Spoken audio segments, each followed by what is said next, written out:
ছুটির দিনে green city পার্কে দর্শনার্থীদের ভিড়।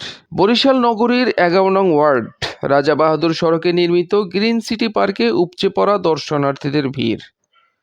২৯ নভেম্বর শুক্রবার পার্কে সরেজমিনে গিয়ে দেখা গেছে কেউ চড়ছে খেলনায়, কেউ বা আবার দোলনাতে দোল খাচ্ছে।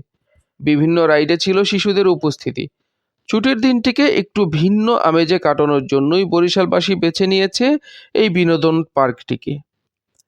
শুক্রবার বিকেল থেকে বিভিন্ন শ্রেণী পেশার মানুষ তাদের আত্মীয়-স্বজন, বন্ধু-বান্ধব ও পরিবারের শিশুদের সঙ্গে নিয়ে বেড়াতে এসেছেন এই পার্কে।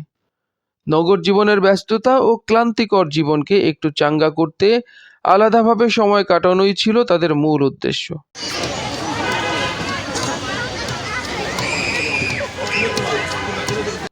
তথ্য ও ভিডিও চিত্র ধারণ করেছেন মোহাম্মদ পারভেজ শিকদার। নিউজ ডেস্ক, বিজলি বার্তা।